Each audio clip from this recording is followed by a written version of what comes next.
Hello everyone, welcome back to the channel.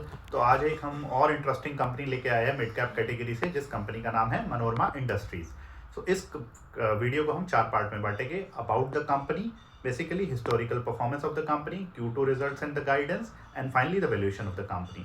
पहले हम बात करते हैं कंपनी करती क्या है। कंपनी एक लीडिंग मैन्युफैक्चरर है स्पेशलिटी फैट और बटर, जो कि बनते हैं साल, मोंगो और शिया सीड से। और कंपनी ने प्रोक्योर करती है, कुछ पार्ट इंडिया से करती है, शिया सीड या अफ्रीका से करती है। और उससे इनका मेजर प्रोडक्ट जो है, इनका सबसे मेन प्रोडक्ट है वो कोआ बटर इक्वलेंट है। और वो काम किसके आता है? बेसिकली वो आता है प्रोडक्ट की शेल्फ लाइफ बढ़ाने के।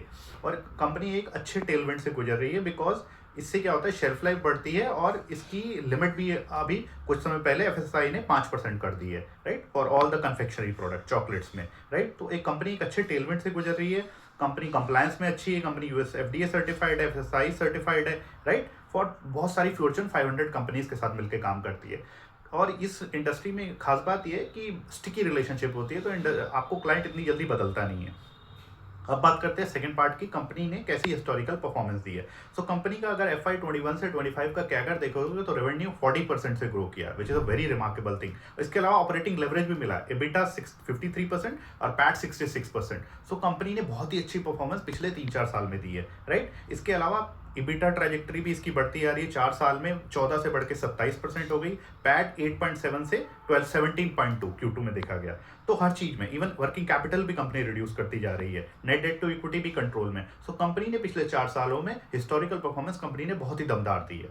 अब आते हैं हम Q2 रिजल्ट कैसा दिया कंपनी ने। कंपनी ने Q2 में अपनी रेवेन्यू में 65% की ग्रोथ दी है, which is a very good thing, right. अगर हम H1 के रेवेन्यू की बात करेंगे तो 86% की Y-on-Y ग्रोथ है।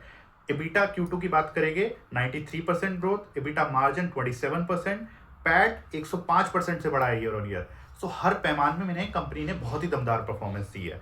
और कंपनी ने इसके साथ साथ कुछ इंपॉर्टेंट अपडेट्स भी दिए Q2 कॉन कॉल में। कंपनी ने बोला, कंपनी ने अपने रेवेन्यू गाइडेंस को पहले जो दिया था 1050 करोड़, उसे बढ़ा के 1150 करोड़ से ज़्यादा का अपना रेवेन्यू गाइडेंस कर दिया है। So definitely a positive for the company. और कंपनी ये दिखाता है कि इसी के साथ साथ कंपनी ने बाकी सब, आप रिजल्ट के सारे पैमाने देखोगे, profit margin, EBITDA margin, revenue, हर चीज में कंपनी ने ग्रोथ दिखाई है, राइट। इसके अलावा और इंपॉर्टेंट है, वर्किंग कैपिटल भी रिड्यूस की है। और कंपनी ने अपने कुछ इसके अलावा टारगेट भी रखा है कि हम इस वर्किंग कैपिटल को आने वाले 2 साल में 75 दिन कर लेंगे। इसके नियर टर्म ट्रिगर क्या है कंपनी के, अगर आप देखो तो एक तो अभी कंपनी की जो फ्लेक्सिनेशन कैपेसिटी है वो 40,000 MTPA की है, और कंपनी इसे 80 to 85% यूटिलाइज करती है, राइट। और कंपनी ने इसे ही बढ़ाने के लिए बताया कि इसे 52,000 कर लेगी Q3 एंड तक। इसके लिए डाउन टाइम भी लेगी कंपनी, राइट। इसकी अगर हम इस एक्सटेंशन को ले लेंगे 52,000 MTPA को, तो इसका मैक्सिमम रेवेन्यू पोटेंशियल जो कि मैनेजमेंट ने हिंट किया है, वो कहा है 1700 से 1800 करोड़, जबकि इस साल का रेवेन्यू टारगेट 1100 से 1200 करोड़ का। तो इट मींस 50% मोर स्कोप है सिर्फ इसी एक्सटेंशन से। इसके अलावा कंपनी ने बैकवर्ड इंटीग्रेशन करी है west like government of Burkina Faso Africa से प्रोसेसिंग एक्सट्रैक्शन फैसिलिटी बनाने की, जो कि 70,000 टन की होगी। अब इससे बेनिफिट क्या होगा? कंपनी के इन्वेंट्री डे कम होंगे और इनका कैश फ्लो इंप्रूव होगा। Definitely a positive part. Second, Latin America के मार्केट में एक्सेस, ब्राजील में एक कंपनी से इन्होंने अगेन एग्रीमेंट किया है, जिससे ये उनकी प्रोसेसिंग कैपेसिटी लाइक यूज करेगी without any capex, right. Third, domestic में भी ये ग्रीनफील्ड का प्लान कर रहे हैं। अभी कोई कंक्रीट प्लान नहीं है, but they have sign IMOU with government of Chhattisgarh. तो अब वैल्यूएशन की बात करते हैं कंपनी के। कंपनी का इस समय वैल्यूएशन बैंड है 7,900 to 8,000 करोड़, राइट। और 1300 से 1400 के बीच में शेयर प्राइस है। कंपनी का करंट पी है 44 से 45 का पी, 44 to 45। और अगर कंपनी अपने गाइडेंस को मेट करती है 1150 प्लस करोड़ के, तो कंपनी का फॉरवर्ड पी लगभग आएगा 40 से 42 पी। और कंपनी का मीडियन पी अगर आप लास्ट के 3-4 साल का देखोगे तो वो लगभग 60 का पी से ट्रेड होती है। इस समय ये 40 के पी पे, 44 पे है, और फॉरवर्ड पी 40 का आ रहा है। 50% प्लस का ग्रोथ इंजन एट 40 पी, तो पेग रेशियो निकल के आती है 0.8।